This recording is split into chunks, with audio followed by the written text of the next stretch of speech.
Hello, c'est Michael Koji, votre coach en amour et expert en rupture amoureuse. Est-ce que ça fait du bien ou pas d'écouter de la musique triste quand justement on va mal, qu'on est triste?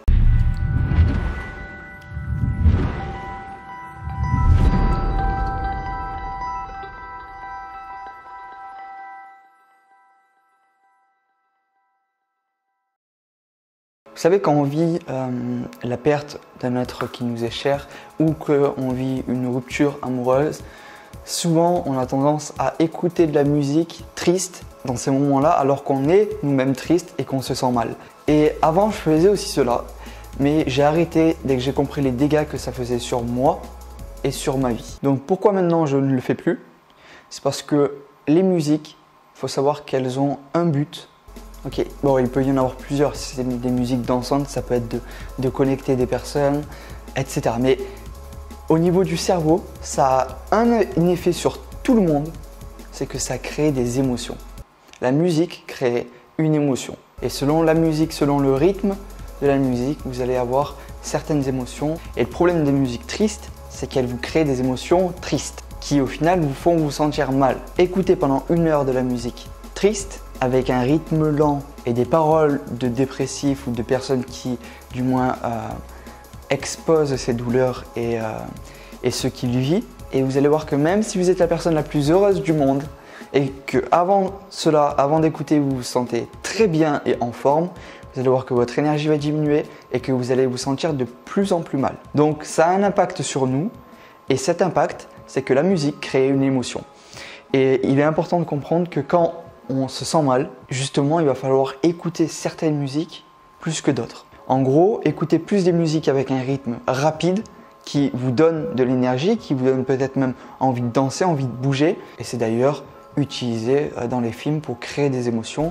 Enfin, il y a différentes musiques qui vont être mises en arrière-plan pour justement créer ces émotions chez les personnes, chez les spectateurs. Écouter des musiques tristes quand on est triste, c'est comme vivre une rupture amoureuse et regarder des films romantiques. Ou encore, écouter une musique que votre ex vous a fait justement connaître et pendant la rupture, l'écouter en boucle. C'est se faire du mal sans s'en rendre compte et même amplifier l'émotion de tristesse que vous ressentez. Dans les musiques tristes, l'artiste a bien souvent mis un texte triste, voire déprimant, exprimant ses douleurs et sa tristesse. Il y a aussi le rythme des musiques tristes qui sont lents.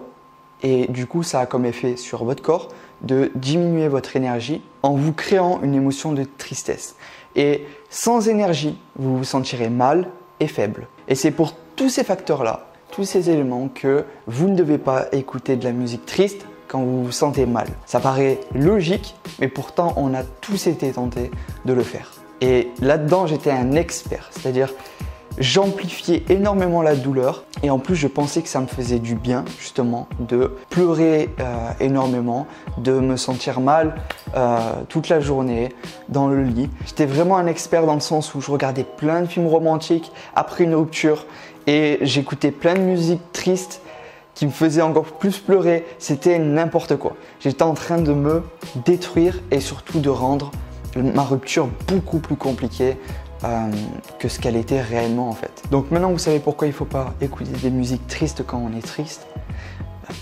Éloignez-vous de cela et écoutez plutôt des musiques qui vous donnent envie de danser, qui vous donnent envie de bouger, de sortir et de faire les choses qui vous font vraiment plaisir. Voilà, c'est la fin de cette vidéo, j'espère qu'elle vous aura plu et que surtout vous allez donc mettre en application ce que je dis dedans et que vous allez vraiment écouter les conseils que je vous partage parce qu'elles vont énormément impacter votre douleur pendant le problème que vous vivez ou la rupture ou le deuil, etc. Donc étant expert dans la rupture amoureuse, aujourd'hui j'accompagne les personnes qui en vivent une et je les aide à se remettre le plus rapidement de cette rupture amoureuse. Si vous voulez vous aussi que je vous accompagne personnellement, il faut savoir qu'aujourd'hui j'ai vécu 4 ruptures amoureuses et aujourd'hui je suis devenu cet homme en capacité à se remettre rapidement d'une rupture amoureuse. Et si vous aussi, vous voulez être en capacité de faire cela, je vous invite à cliquer sur le premier lien qui se trouve juste en dessous de cette vidéo ou sur l'affiche qui apparaîtra ici et je vous offre 1 heure de coaching pour toutes les personnes qui prennent un accompagnement avec moi. Donc voilà, vous avez 1 heure en plus offerte en plus de l'accompagnement que vous aurez choisi.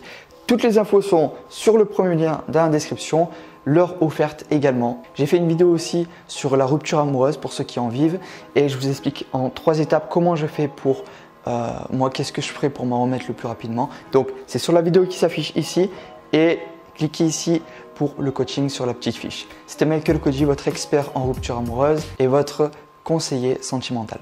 Je vous aime très fort et je vous dis à tout de suite, ici ou ici.